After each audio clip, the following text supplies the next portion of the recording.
Domestic violence wears many tags.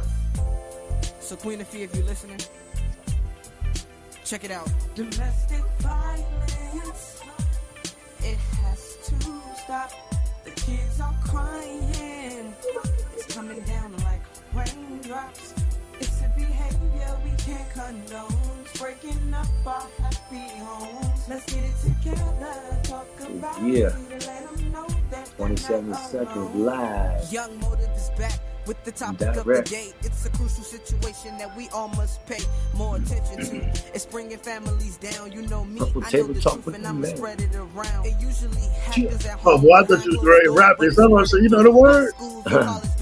We're waiting on the intro. It's like they got their head in the noose for all the scars of the physical and verbal abuse. Men do it to women, women do it to men. Can you hear it?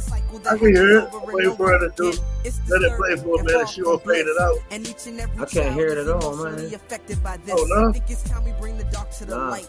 To stop the 911 calls in the middle of the night. So I'm reaching out and I hope it's worth my while. It's racing the bond between man, woman, and child. Okay. All right. Good afternoon, man. It is February the 10th, 2025, and this is the Purple Table Talk, hosted by yours truly, Christopher Barnes, and I got my man in the deck, King G. Cali here, and we coming out the gate different tonight. I'm not going to spill the beans just yet, but one thing we was just chatting about before the segment went live is that we're connecting a lot of dots in people's lives. And if you're following along, you'll realize that the next segment connects to the previous segment. And that segment connects to the previous segment. And so while we're here as a safe space, an open space, a free space, we're here as a resource. Now, with that being said,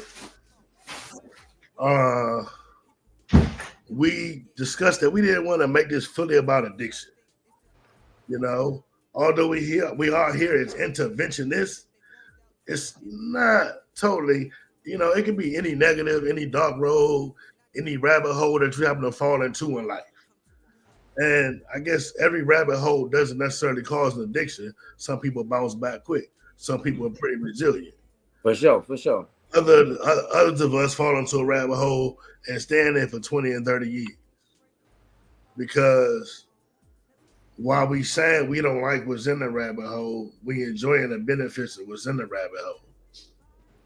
Substance abuse, sex, alcohol, sexual morality, profanity, violence. You know. And so our goal is to bring you out the rabbit hole, in short. Now, I'm going to toss the mic to my man, let him do his thing. And then he going to drop the topic on us. So I hope you're sitting down. I hope you're ready for this one because we about to go for it. All right, let's go, bro. All right, everybody. Good evening. Thank you once again. It's your boy, King G. Kali, founder of the Triangle Resource. Tapped in here tonight on the Purple Table Talk with the men. This is definitely an episode that y'all not gonna want to miss. This is the difference between blue and pink. All right, y'all. This is not a gender test. Between blue and pink. The difference between blue and pink. And before I get into all of that, I want to piggyback off of last week, right? Because like my brother Barnes just said, we like to segue into new more and more things that lead into a dark situation. Okay. It could be multiple different ways that it can end. And we could be sharing about alcoholism, drug addiction, violence, profanity, just anything that is negative and dark for real. Like you said, down the rabbit hole you go. So it'll be different points that we'll be able to hit. But last week we were talking about the man rules. And this is pretty much the suppression of men. All right. And that kind of leads us into where we are tonight, which is more suppression, right? But before we get into the suppression and how I can show y'all how the colors of blue and pink can identify the suppression of men as early as we are born, okay? As early as we are born. Before I get into that, let's get into color, all right?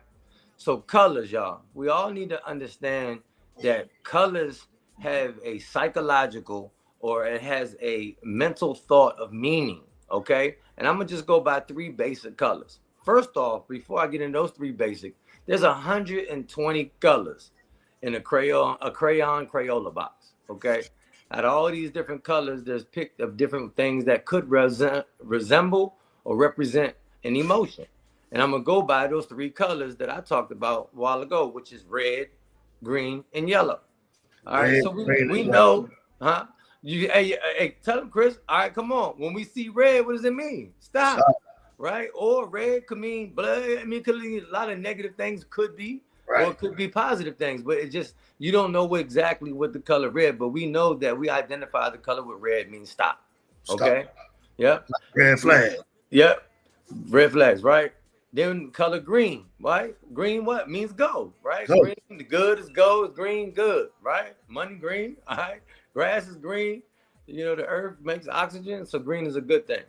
Then we got yellow, which is caution. Slow down, caution, you know, maybe think about it, maybe kind of deal, kind of yellow kind of a little bit. Yeah. So that just goes to the traffic light. Red, stop, green, go, yellow, slow down. But some countries, yellow might mean go faster to run the light. I just had to throw that out there, you know. But anyway, that's a good point, because in Japan they don't have green lights; they got blue lights. Oh, see, hey, that's good to know. We get to hit on different things. But so, you know, I just wanted to get into, you know, the color thing real quick to clear that up. This is not a gender test. Yeah, understand. We all wanted to be treated as equal. It's just very unfortunate that society has chosen different colors that identify certain things, and it's down to gender. All right. So last week, you can recap real quick. We talked about different things that men are taught through the man rules that keep us suppressed emotionally. Like men don't cry, right? Or men are supposed to do certain things. How about you, Chris? You got one from last week? What was another one we talked about? We're supposed to protect and provide. We're supposed to protect and provide. I think there's a couple other ones that I didn't even realize that was out there that they were talking about. Because remember, she put a term on the screen that I resonated with me. Yeah. I didn't even know was a term. Yeah. So yeah, it was quite a few going on. Okay. So with that, the man rules, just to bring everybody up to speed, just definitely things that we're taught through society that keep men in an emotional state to where we keep things built up inside. All right. We don't find outlets positively. We find outlets negatively. You know, we come on a purple table talk to talk about all of these things so we can learn from each other and others can learn from the actual experiences that we have had ourselves. Because a lot of the stuff that me and my brother Chris talk about are things that we've actually experienced ourselves. So we are very transparent and very clear for everybody to be able to understand that you're not alone. Okay. So with that being said, now we're going to get into the colors of blue and pink. All right. Yeah, the colors of blue and pink. All right. It's not a gender reveal though, right? It's not a gender reveal. This is not, you know, it's not a gender test or anything like that. I'm gonna just state some facts, okay? Everything that, you know, that we state here is through information that I have gathered, and it's my opinion, okay? And this is how I look at it. I'm not a doctor to a point where I have a doctorate degree in divinity, but you know, I'm not a doctor to a surgeon general to make these decisions and say that these are all 100% facts. So everybody has their own viewpoints. But I do know that I'm gonna state some facts about how I can prove to y'all that men are suppressed as early as we are born. It can go even further to in the womb, but that's gonna lead into another conversation. We're gonna get into that too. And that's gonna be further into self-esteem and expectations. But right now, let's talk about the suppression. All right, we came off of man rules and we knew about all the suppressions that we deal with. We're taught men don't cry, that and stuff. But through the colors of blue and pink, men are suppressed as early as the age of when they are first born. All right, and I'm gonna tell you how. So say we got a female, right, Chris? And everybody listening. All right, and the female's pregnant. Nobody knows the gender of this baby, right? So say that the baby is born and the baby is a boy, right? But nobody else knows that but me and you, Chris, and you know, the lady gave the birth, whatever, right? Or the mother. So the baby is born and the baby is a boy. But right there, we take that little boy and we wrap him in pink. Nobody else knows that this is a boy but me and you. So we take this baby, and this baby is, since the baby is a boy, but it's wrapped in pink, and nobody can identify the gender of the baby, just the color of pink. We got to handle this baby a certain way, okay? We got to, it's a gentleness that you must have because it's a little girl. Now, let's just flip that script real quick, right? Say the baby's born and it's a girl. But we take that baby and we wrap him in blue. We wrap her in blue. So now right off the bat, that baby is now treated differently. Now we can handle baby a little bit stronger. We can lay the baby down a little bit lower. Man, the baby can cry a little bit longer. Why? Because it's a boy. You hear me? Because it's a boy. So if the baby was born a girl and we wrap the girl in blue, now we can handle the baby differently. The baby can take more stronger movements. The baby, like I said, again, to not repeat myself, the baby can cry longer. The baby can handle that a little bit longer. You understand what I'm saying? So that right there can show you just by the color of blue and pink that men are suppressed as early as we are born. Because we are born and we get wrapped in blue and we're boys, we are told that we can cry longer. We can be handled rougher. We can touch him. But you take that baby boy and you wrap him in pink, I guarantee you that boy will not be felt and suppressed the same way he was if he was wrapped in blue. And that's how I can tell you, and I let you all understand that by the colors of blue and pink, that we can identify that men face suppression as soon as they're born, right?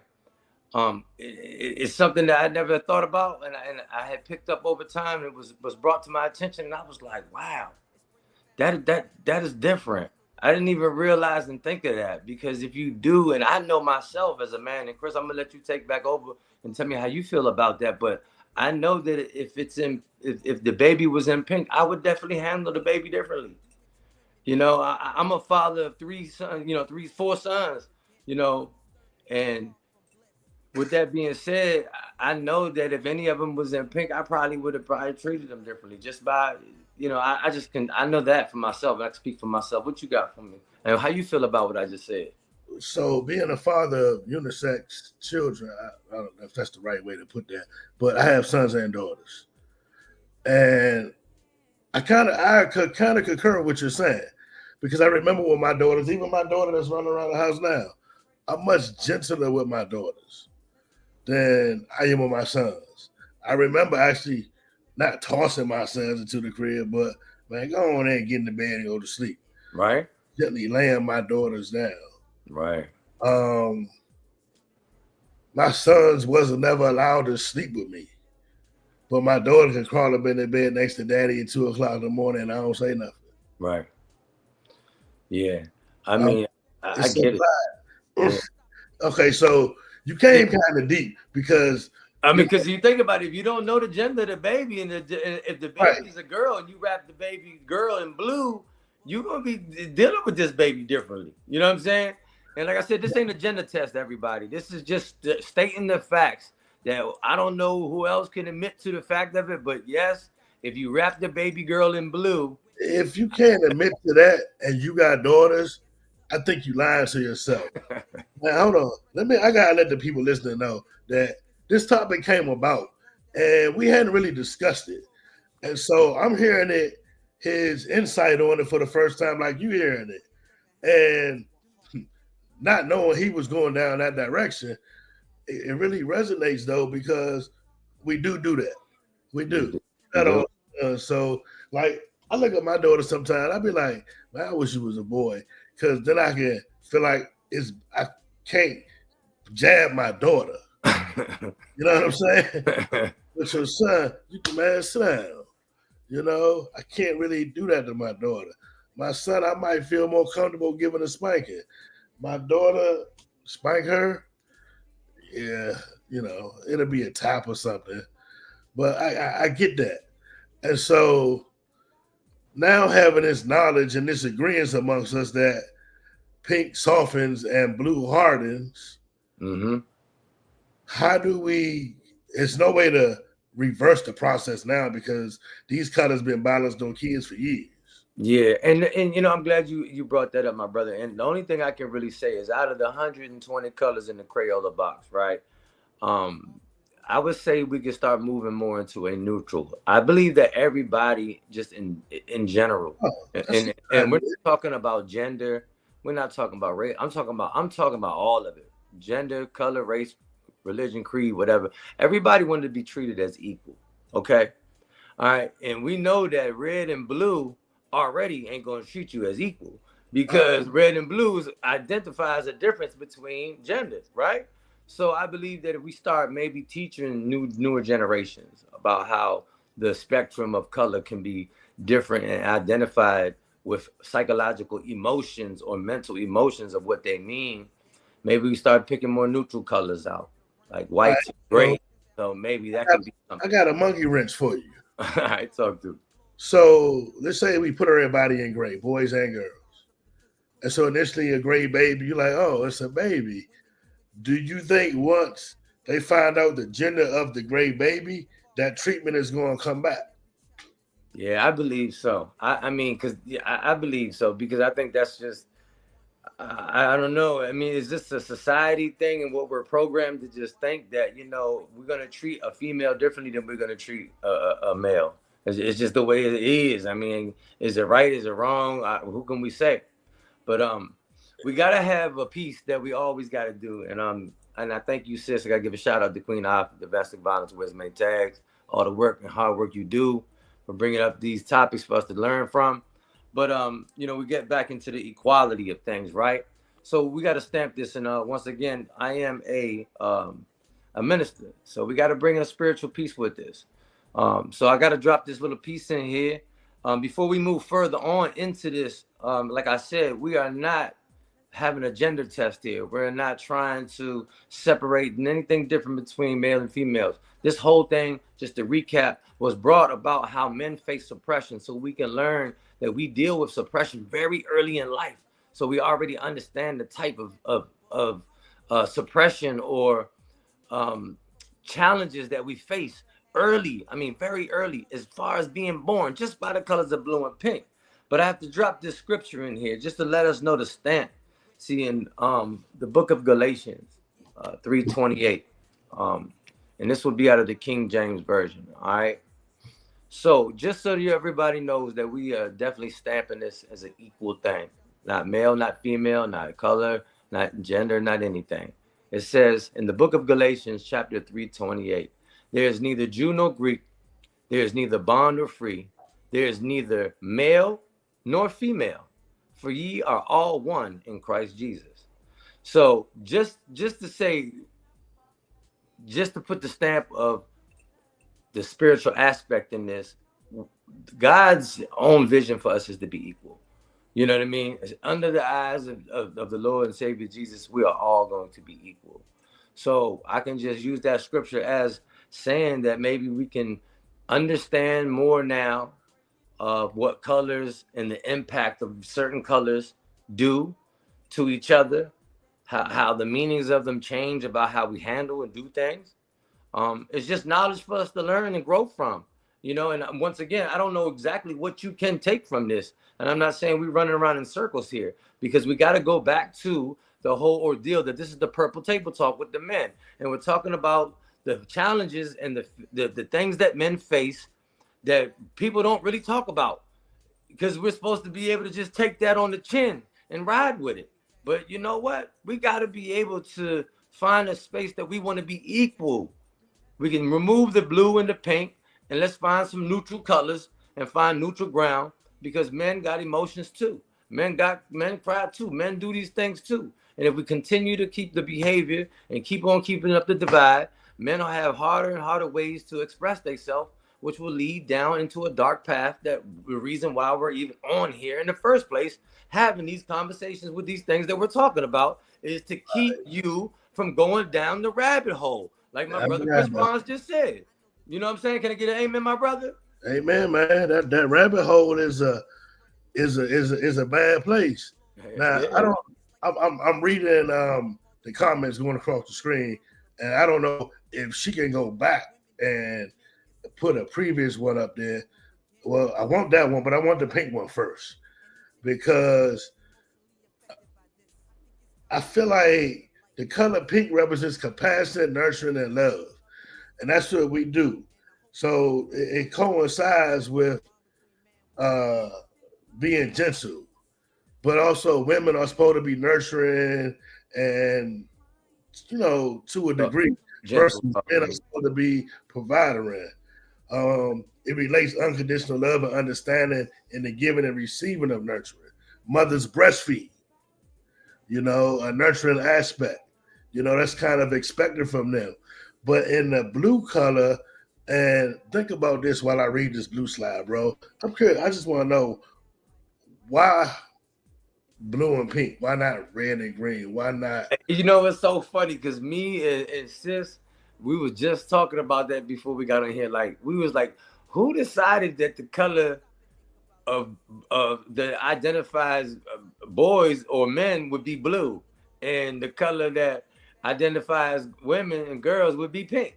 Like, why wasn't it red? I mean, like you said, why wasn't it green or purple or any other color? I don't know. I'm baffled to know. If anybody knows, please drop that down in the comments. I like to know myself. Like, where did it originate from? But no. So let's say blue is the color of trust and responsibility. And when I think about that, I think about how a man's supposed to grow up, make connections, be responsible, because that's how you provide. When we out here reckless, we making provisions, but we're not really providing. That's right. Responsibility, honesty, and loyalty, and while all that's good in relationships and stuff, and don't like to make a fuss, I can't forget that part. I think about it in the world outside of our home, in the aspect of, again, being provisional, responsibility, honesty, and loyalty. You're not going to be an outstanding man if you're going around here being dishonest and lying to people. Come on now. The truth, Pastor Paul used to tell me, your sin will find you out. So if I do something out of move to Rhode Island, I might appear to be getting away with it, but over time, your sin will find you out. That's right. And it's a sincere, reserved, quiet. That goes back to one of the man rules: sincere, reserved, but quiet. We're not supposed to fuss. Why you always fussing? You like that's like a feminine thing. Or we don't show no fear, or we can't. We got to stand in the upright fashion, or we can't. Yeah. And so let's see what we got here. The idea that pink is for girls and blue is for boys is a modern convention that emerged after World War II and was influenced by marketing. Wow. That's good to know. That's good to know. The baby boomer generation is the cause of it. Of the blue and pink. Okay, so check this out. What did they do before blue and pink? If anybody out there want to do that. Right. What was before blue and pink? World War I babies. What were they wrapped up in? And not to even go no further with this, and I don't want to jump into something that's going to go even further in the conversation, but blue and pink, look at the color that we have when it comes to race. You know what I mean? Black and white. What identifies what? You know what I'm saying? Brown, black, white. Like, look at these colors. Like, they all got some type of meaning. You know what I mean? And everybody got their own opinion about what color identifies what. You could go to a country full of brown skinned people and ask them what do they think about, what the color white, and they're gonna think about, you already know where I'm going with this, right? I'm trying to not dance around the lines and sound funny. I feel you. But I never thought it as a universal component. I don't know. I guess I keep it in America. But you're right. If you go to other countries, it's blue and pink. It's black and white. It's it's in the 19th century, pastel colors became popular for babies. Oh wow. Okay. Yeah, I like that. Hey, so this is a very tricky conversation, but back what I was saying was, you can go into probably some countries that are predominantly black, right? And you can ask them what do they think about the color of white people, whatever, right? They gonna say, oh, they trash or XYZ. You know, they could be this, or they could say, oh, they think they rich, blah blah blah. Or then you could go to another country, brown, and they could say, oh, they think that the white people are supposed to be good, so white people are the upper class because they're white, right?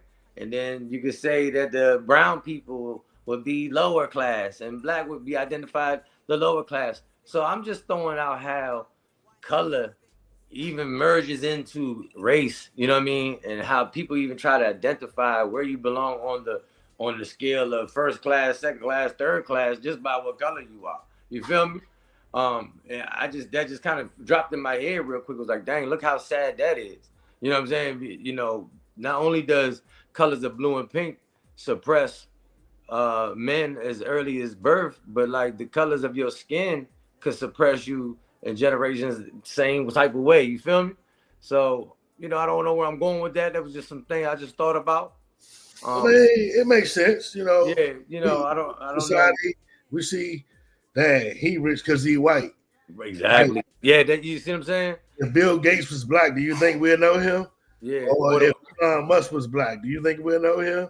Yeah. But then you go ask the white people what you think about the color of black people. Oh, they bottom, they this, they that. You know what I mean? They not like us, whatever. But anyway.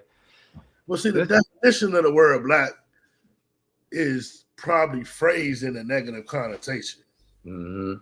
Something dark, always negative. Right. So we happen to get that attached to us. Persona, I guess you could say. Right. But the color white in the dictionary has a pretty definition. Like the color pink in the dictionary has a pretty definition. But the color blue definition is decent, but it's not pretty, you know? Right. I've had people tell me, because, you know, when I dress, I believe in coordinating, and I wear a lot of pink. And people look at me and be like, no, you comfortable wearing pink? And I would tell them, you know what? Two people I know that's a billionaires wear pink. Puffy and Donald Trump wear pink. And until the Diddy parties, I was a fan of Puffy. I'm going to say this out loud. People are going to shun me for this. But I got something like for Donald Trump. But, you know, I do. I wear a lot of pink. And I feel okay with it. But I don't feel judged by it. That's what's up. But at the same time, you know,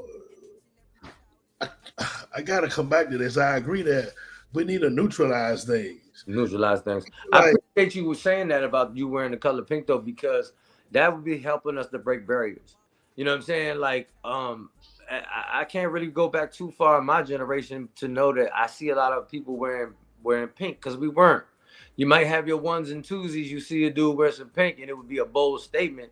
You wouldn't think that he was a type of way, or you would be like, oh, he's just fly guy type deal or something, or it would have to be a special Valentine's Day you pop out with some pink or something, like not that on a regular. But for somebody, and nowadays the generations have changed, you know, it does seem to have normalized more for men to wear different colors, more comfortable in their skin, might you say. Like you wear the color pink. I wouldn't say just because you wearing pink you were some type of way. You know what I'm saying? I just think now, like, oh, we comfortable. That's what he would like to wear. So you, by doing that, is an example of how we do break down barriers, how we do evolve, and how we showed our younger generations, like, yeah, nah, man, you can wear pink, bro. You know what I mean? You can be a man and wear pink. It's not a problem. It's not an issue. Okay. We're trying to remove that whole thought process here, buddy. You know what I mean? Right. I wouldn't put on a pink suit unless I was going to the Players Ball or something like that. You feel me? But yeah, it's okay. I mean, it's okay for ladies to wear blue, right? Yeah. You know, I never heard a female say, I don't wear blue. All right, so you ready to take this off into the next situation? I'm ready, man. Let's get it. All right, so let's get back into the womb, right? And this is all about suppression that men face as early as being born. Now let's talk about how, I mean, that was the suppression of, what was that? I can't tell baby but where we were going with that is a suppression of men. All right. You know, the color blue and pink shows how Men are suppressed as early as childbirth just by the color of the blue and pink, right? Now let's get into the baby into the womb. All right, the baby while the baby's in the womb. And what we doing to the young boy, say it's the boy, we find out the baby in the womb is a boy. Right there, that baby is already starting to develop senses and starting to develop communications. So the man will start talking to the baby in the womb. I know I used to. You go around your sons in the womb, start talking to them. They'll start moving and kicking more, right? Because they can hear you. They can feel your physical emotion. They can feel that, right? So guess what we start to do? We start telling this baby what they're going to be. Already, this baby hasn't even been born yet. So you already saying you're gonna be that little NIGGA, you're gonna be that dog out here, you're gonna be LeBron James, you're gonna be all these things, or you just talking to him aggressively, and the baby in the womb feeding off of that, getting hyper and getting hype, and you know, all of these things, right? You're starting to build an expectation already in developing this baby boy's mentality. Then the baby boy's born. Then we got to start instilling the man rules, right? We start putting in the man rules in them. During these instilling these man rules, teaching them that men don't cry and all this stuff, because this is what we've been taught to do. We start building up what we expect them to look like. We start telling them, we want you to be like Deion Sanders. See these pictures on the wall? Society almost sets our children up for failure by putting false expectations on them. Okay? You can go in any grocery store right now, and guess what? It shows you what a man is supposed to look like, or a female is supposed to look like. You know that 9 out of 10 of these kids ain't never going to be able to be like Deion Sanders or somebody like that. These are freaks of nature. They only come every here and then. But you're pointing up to him saying, this is what a man look like. This is what a man's supposed to do. And this is what you got to have them muscles. You got to run full flat. And, you know, all these expectations. The reason why I'm bringing that up is because even in the womb, we start building these expectations out. And these babies get born, right? And then they come out, and we start instilling man rules in their heads. But men don't cry, and men don't do this. Then we start building these false expectations of what men are supposed to look like and what they're going to be. Little along the line, these children start to realize that they're not going to be what their father expected them to be. So then they can start taking that a little bit downward. They can start feeling depressed about it. Next thing you know, that can lead into negative behavior. So we're not going into straight alcoholism and drug addiction. We're talking about negative behavior, okay? The man rules instilled. Next thing you know, we started talking about these expectations of what we decide that men are supposed to look like. Even in this, like I said, we're doing a neutral thing. So same with the young ladies too. All right, society says that young girls are supposed to look like swimsuit editions on the magazines. They got them all over the magazines. We don't even realize what society is doing them. All the magazines, the kids are walking by, seeing all the pictures of all of these beautiful girls and what they're supposed to look like, what their bodies are supposed to look like, how to dress, to be more open with their body. And like that, we just teaching them all this crazy stuff. And guess what? They start finding out they can't fulfill these expectations. They're not going to be physically fit. They're not going to look like that girl. Not all children take that well. And that's going to steer us off into next week's or next month's show, which is how we start putting false expectations and building self-esteem issues with our children that will eventually lead them to go down into the rabbit hole. You know what I'm saying? Because all of this kind of ties in together. Like, yo, the colors, the man rules, the expectations, self-esteem issues.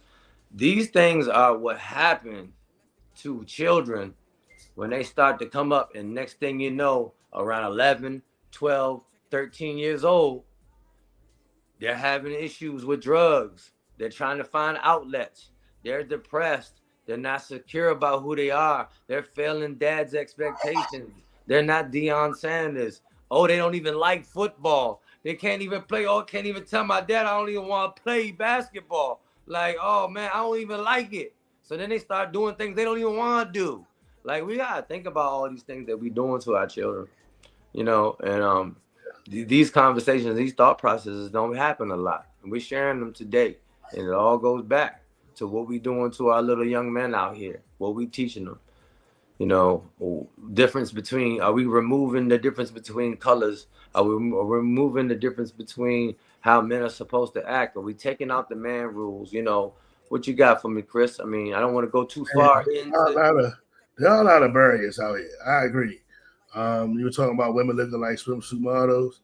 And bro, you can't call Deion Sanders a freak of nature, bro. That's Deion Sanders, man. You call that man a freak of nature. Well, what I meant a freak of nature is like man, I'm talking about this man. No, I get you. Professional professional baseball, professional football, 2-time track star. This is an athlete like no other. Or LeBron James. I mean, you know, 7-footers or whatever. Like, you know where I was going with that. I know where you was going with it, bro. I'm bringing in some humor. Oh. But even when you go to the store, the mannequins for the female store, they're skinny. Like the store can have all plus size clothes, but the mannequins will be small with the clothes clipped behind them, so they look like they fit. You know, and you know, society dictates. She just put that on the screen. A man is supposed to look like because of a established gender role. A man's supposed to be muscular. A woman's supposed to be skinny. Man's supposed to be tall. Woman's supposed to be shorter. Be tall but shorter than him. And these rules or these myths have been perpetuated for so long. I mean, to unravel them would take years. Of course. But, I mean, if everybody implements this in their home and within their family unit, then the process can begin and probably move a lot faster. You know, I remember rubbing my kid's stomach like he was talking about. You know, I keep telling my daughter now, you're going to be a chef. Her mom says, no, she's going to be a doctor. She's going to be a chef, but it's ultimately up to her. If she wants to be an engineer, you know, and do I care? No, long as she's not doing something that's compromising. Yeah, let's put it that way. I don't really care what my kids do when I grow up. My oldest kid is the security guard. He like what he do. You do what he do. It's an honest job. Cool. You know, but, you know, I think I'm going in that direction and I'm trying to tie it in because the gender roles are even in the workforce. Like women can't be trash men. Men can't work in a bank. Yeah. Women are supposed to be teachers. Men are supposed to be construction workers. They supposed to be laying bricks, pouring cement. Women should be in the office in the air conditioner. Women should wear dresses and heels. Men should wear suits. You know, it's a lot of this out there. It is a lot of it out there. I just think that I don't know what do we really take from it. You know, I'm thinking like what do we take from it? I guess that we are now identifying for maybe women that are watching or even men that are watching to start understanding that we do face a lot of suppression early in life. Yeah, we do. So maybe that people can start having a better understanding of men and why we do act the way that we do, why we have problems communicating, why we have issues with being dominant all the time, you know. So maybe from a female's aspect, they can start to understand us a little bit better. But like, dang, look what society has done to them just by off of blue and pink, man. It's just right off the rip. They being suppressed, you know.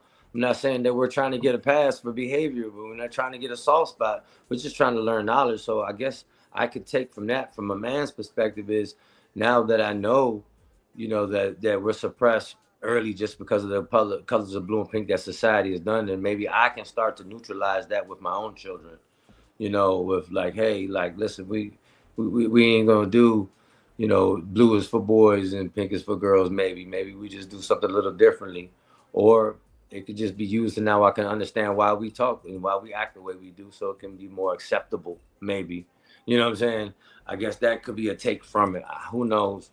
But I just definitely so it's deeper than that, because men are supposed to wear suits. Let's go with that one. Yeah. So last week we talked about how I put on the suit, I get in front of people and I lecture about Microsoft Word. I lecture about something IT related. And I feel inflated for one because I'm in a expensive suit. Well, it's expensive in the 90s anyway. I'm in an expensive suit. I'm dressed to the nines, and I got all eyes on me. And most of my students were females. Okay? And not a great deal of it, but some of the females was wanting to play teacher, if you know what I mean. So while that part of me is active and alive, the suppression is still there because I'm hiding behind the suits. You know, they don't know when I go home what's really going on. All they know is this man comes in, he does this, he's so good at his job. He lives according to what he say, he lives nice. I seen his car, he drives nice. But I'm hiding behind all of that because I don't want people to really know that I done fell into that rabbit hole and ain't found my way back out. I just made the rabbit hole look good. Why? Because I'm a man. I can't show weakness. I can't call you and say, bro, I'm struggling. I need help. Why? Because I'm a man. So I got to get up every day, put on my suit, or AKA put on my face and go out here in the world and be a man.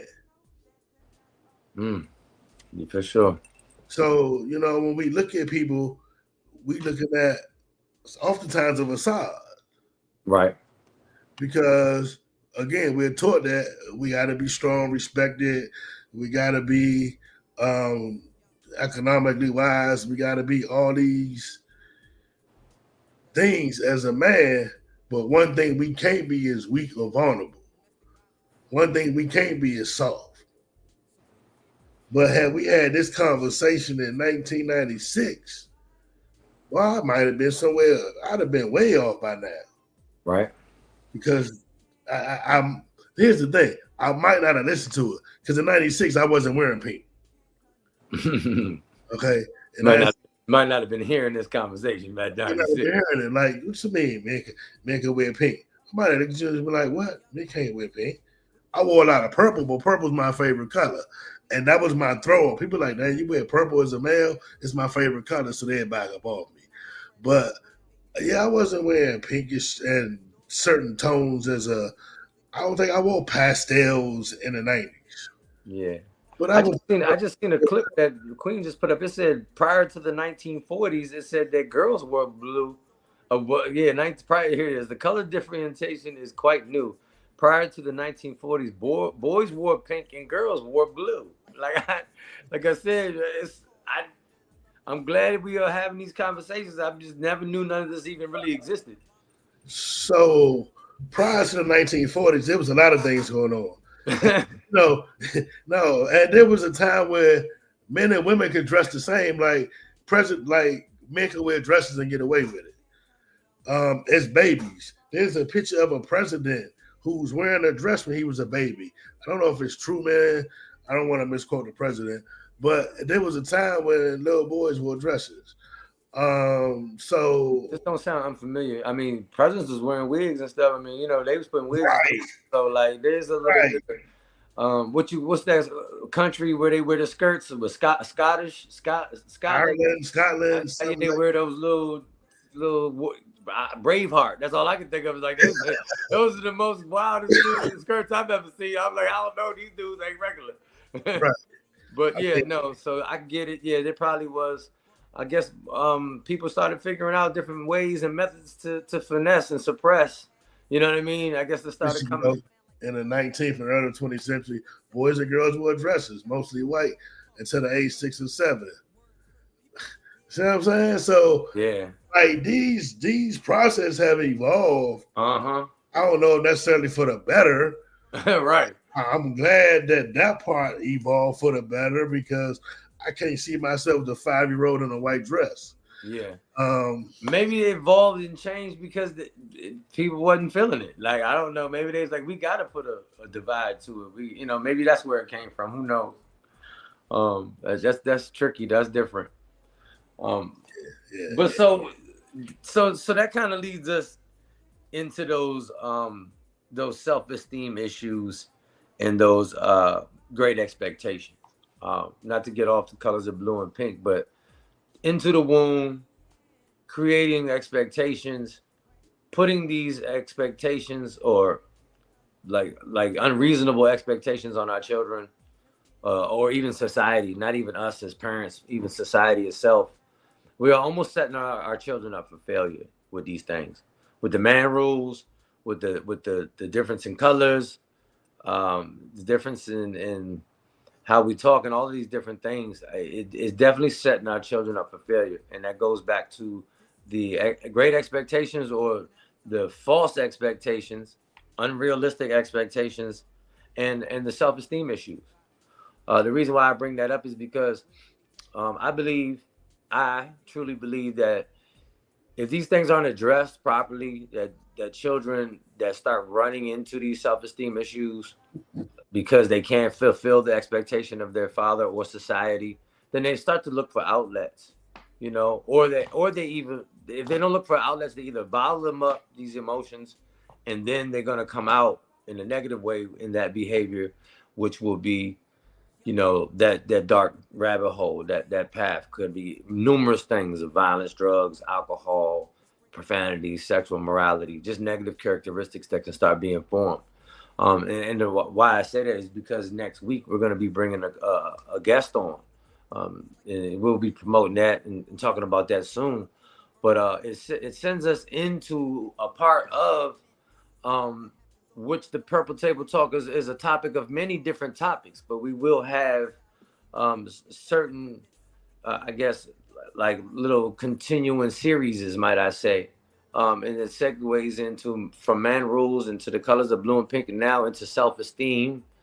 And we're going to be talking about self-esteem and false expectations and later the next week. And then it's going to lead us into conversation with a guest speaker and how that caused him to move into a world of chaos, into addiction, into a life of imprisonment and things like that. And where his story goes from there, I will allow him to tell. But we want to get a perspective from somebody else that has dealt with these things that we're talking about.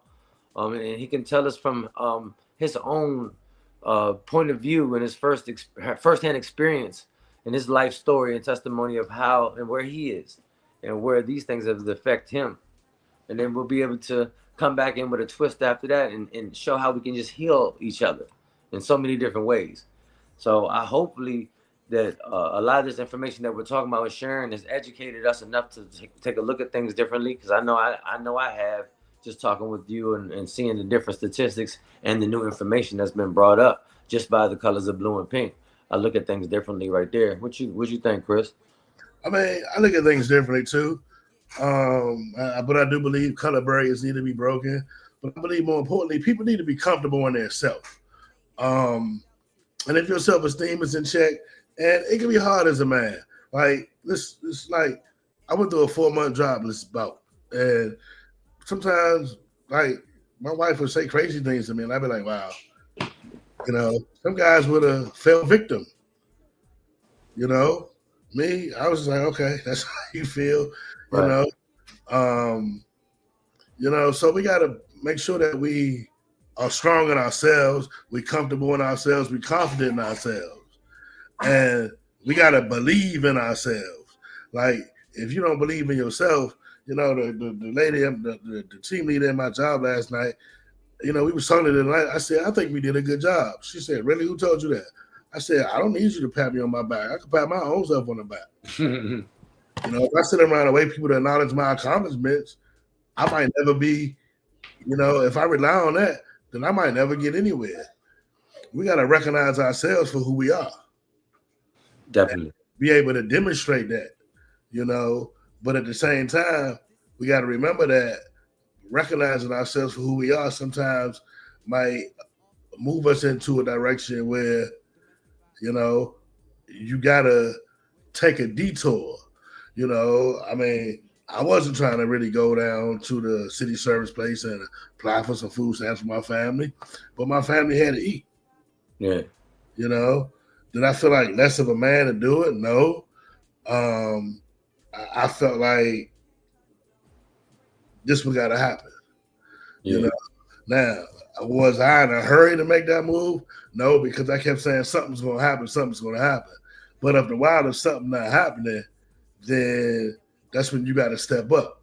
After a while, if you saying I'm gonna give this up, I'm gonna give this up, and you don't give it up, that's when you gotta say, I need some help. You know, I'm not gonna do this anymore. This will be my last time. I remember I used to use with this guy named Daryl, and every time I shouldn't have said his name, but I used to we're gonna call him Daryl. Okay. Yeah. Every time I would go to his house, and we would do something, after we finish, he would say, next time you come over here, bring a book, bring an encyclopedia. But man, we can't keep doing this. And I would say, okay, I hear you.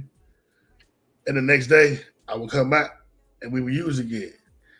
But I knew he was gonna say that. Like I could have told you that this is what he gonna say, you know. And did he mean it? Maybe, but he ain't never said when we weren't using. You know, it was always after we high all my money, now you want to get educated. Then seek validation within yourself. If you make a habit of regularly compliment yourself, you're likely to start feeling more comfortable in your own skin. You know what I'm saying, bro? I do that. When I get a haircut, I'm in the mirror. I'm like, damn, you look good, bro. When I dress up and I look nice, I tell myself, man, you look good. The affirmation. If you know what I had to go through to get dressed, because my shoe collection's got a little size on it. My clothing, I shop a lot. Let's put it that way. My therapist would say that's how you manage your depression. All right, whatever the case may be, I shop a lot. And so just to go have lunch with my daughter at school, it takes me about 45 minutes to get dressed. Because I'm color comparing, I'm doing my thing. Damn, when the last time I was up there? I think I wore this last time I was there. I don't want to wear this one again. Yeah. And so it takes me a minute to do that. But when I'm done, I look at myself and I say, damn, good job. And I feel comfortable in my skin stepping out the house. Definitely. I definitely understand where you're coming from with that. So yeah, we definitely to me, let me ask you a question. Now that you know have the expectation or the explanation of the color, the blue and pink, right? Do you say you agree with it? Like, would you keep it the way it is, or would you try to reveal it? Because I'm just in my head over here thinking about it, really, right? And I'm like, a part of me says, yes, I would love everything to be equal, correct? I would like everybody to have the equality that they ask for. That's their own right. I got to get into the scripture, and I said scripture a while ago, right? Galatians 3:28, there is neither Jew nor Greek, there is neither slave nor free, there is no male and female, for you are all one in Christ Jesus. Just to stamp even more in Romans 2:11, for God does not show favoritism, okay? Acts 10:34, then Peter replied, I see very clearly that God shows no favoritism, right? So there is no disparity between male and female. So God created man in his own image. In the image of God, he created him, male and female, he created them. So, you know, he created us the way he wanted us to be. I don't think that he wanted to have a divide in between us. He would like an equal thing there. But at the same time, and I'm not going to ever go but against the scripture of God. I'm going to follow suit with that regardless. But what I say is I don't know. It's a level of degree that I feel that the color that's in place that identifies the difference between blue and pink, maybe it's not resonating with me because we are so programmed by society that this is what it is. Reading the statistics that she showed me earlier, that it was vice versa in prior 1940s, is baffling my mind. Like, it's making me question what type of time were they on? You know what I mean? So I'm thinking to myself, do do I agree with the gender, the color of blue and pink? You know, that's what I'm thinking to myself. Do I agree with that? Do I disagree with it fully? Am I in between? You know, so I don't know. How about you? Where do you feel? Would you like to keep it in place, or would you like to remove it? Do you like the fact that there is a disparity between the colors of blue and pink that identify the gender of a male and a female? Do you believe that males are different? The woman came from the rib of a man. Do you feel like that in the word it says that men do certain things and women don't? Like, are we dancing across lines where it's a gray area here? You know, well, let me get your feedback on that. So I wouldn't necessarily want to keep it the same, but if it changes, it's got to be a universal change. And when I say that, I mean, like, let's say the colors become, well, I don't want it to be stationary colors. First of all, it should be just whatever color you want to wrap your baby in, that's the color you wrap your baby in. If you want your baby in magenta, then wrap your baby in magenta. Yeah, I like that. I like that. Boy or girl. Now, here's the problem. When we have things like gender reveals and everybody ain't hip to the color change rule yet, and instead of it being pink and blue, all of a sudden a purple bomb go off, people like, what does that mean? What does that mean? Right? Just imagine if you were at a gender reveal and they busted and it was purple. Like, what is everybody gonna say? I mean, if we're gonna put colors on everybody, we should just go down the LGBTQ rainbow, give all them colors. I think, you know, everybody should be colored, but honestly, nobody should be colored because, you know, again, the stigma modifies, the stigma amplifies, the stigma personifies. But it should be up to the parent, you know, like we need to label people like Johnson and Johnson and all these baby clothing manufacturers to make alternate stuff, to spill the myth, because they help perpetuate this myth by making the clothes pink and blue, by making, you know, the gender reveal colors only come in pink and blue. So, you know, if they made them in a orange or yellow, maybe somebody would be saying, let's try this out. But no, I think we should go to neutral. I think we should treat everybody equal. I like the first scripture you said, no male, no female, no slave, no free. People are people, you know, and so we shouldn't be attacked by color. Definitely.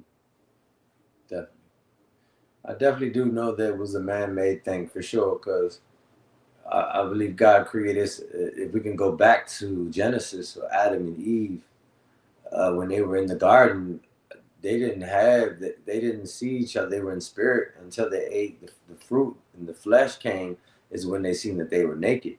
So right. I don't even think it was color even a issue when they were in that spiritual natural form.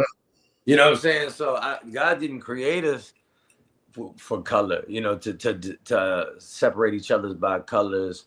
We weren't brown, we weren't black, we weren't white. You know, we were just one. And until we ate the fruit to learn the knowledge of the difference between everything, just wisdom, that's when the disparity of colors, I believe, and all the differences of who and what came from that point. Because when Adam and Eve was just in their spiritual form before they ate the fruit, that wasn't of a conversation. They weren't even naked. It wasn't nothing like that. They didn't care what colors were, probably. Like, you know what I mean? Oh, right. None of that mattered, you know. But you know, now millions of years later, well, not millions, but years later, you know, you know. I mean, and it's not just with men and women. It's like, why did red become synonymous with the heart? Because it pumps blood. But that means now that translates to Valentine's Day. Everything's red. You know, and I'm just like, okay, so I mean, like green is St. Patrick's Day. Red actually got two holidays because red got Christmas too. Mm-hmm. So colors rule a lot of things in life, beyond gender. But those things that they rule beyond gender don't have such a big effect on us. It's the gender labeling colors that have the effect. That's right. So I want somebody out here, I want somebody that's listening Maybe you got a wife pregnant, or you the pregnantee. Consider doing this for your baby and using neutral colors.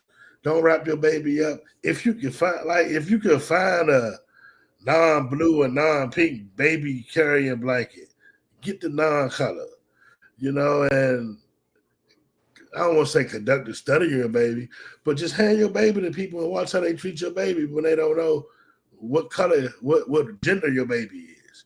Hey. What color your baby's wrapped in. That would be a weird test to do that, to see how people would behave with a baby if it was in white. Well, if I had the resources and the facility, I would be willing to conduct that study. That's different.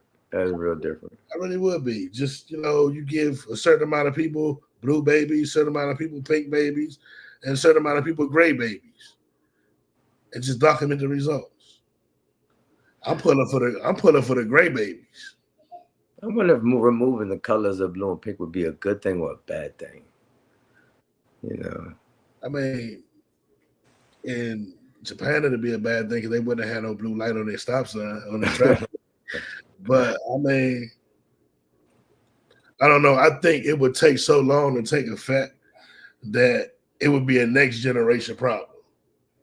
Because remember, gender reveals are new. I got 8 kids. I ain't never heard of that until 5 years ago. Yeah, I never did a gender reveal either. So, if we start removing those barriers or trying to neutralize the colors, that really becomes a next generation problem because we're not having no more kids. I mean, I might get some grandkids eventually, but I don't determine what color they get wrapped up in. Mm-hmm. But I'm almost certain if my son came to me and said, "Here's your grandson," and he was wrapped up in pink, the first thing I'd be like, well, why is he getting pink? Exactly. Like, what happened? Like, did you run out of money? Was pink cheaper than blue? Exactly. You know what I'm saying? I don't know if they easy colors to make. Like, they don't take a lot of ink and stuff to make pink and blue. That's a prime example of how society has made us view things, though. Look at you, because even me, I agree with you. You brought my grandson in there in pink, I'd be like, yo, what's going on right now? You know what I'm saying? Like, what's up with that? Like, what's going on? You didn't have another blanket? Like, this was it? Like, the only thing that you had? So it shows by example right now what it has already done to us mentally. Like, I don't know if that's a good thing or a bad thing, Still trying to just grasp around what would it look like if it wasn't a color identification there. This is very, very different. Well, man, you know what? This has been episode 5, right? Of the Purple Table Talk. We enjoyed y'all being here, brother. I enjoyed our conversation, our dialogue with each other.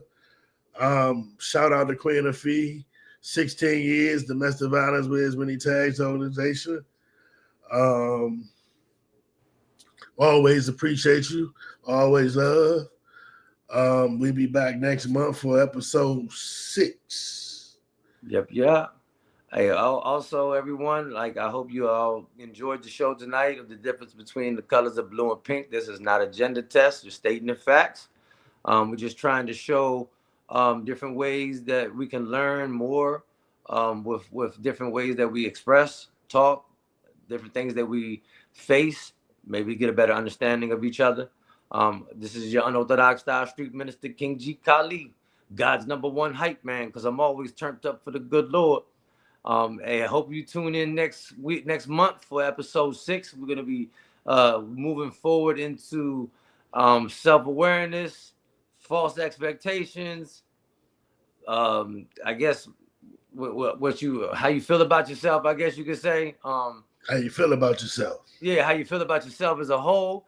And we're going to have a guest speaker on talking about where things got tricky for him and what happened with him and what sent him down his rabbit hole. And, of course, his wonderful story about how he came up out of that darkness.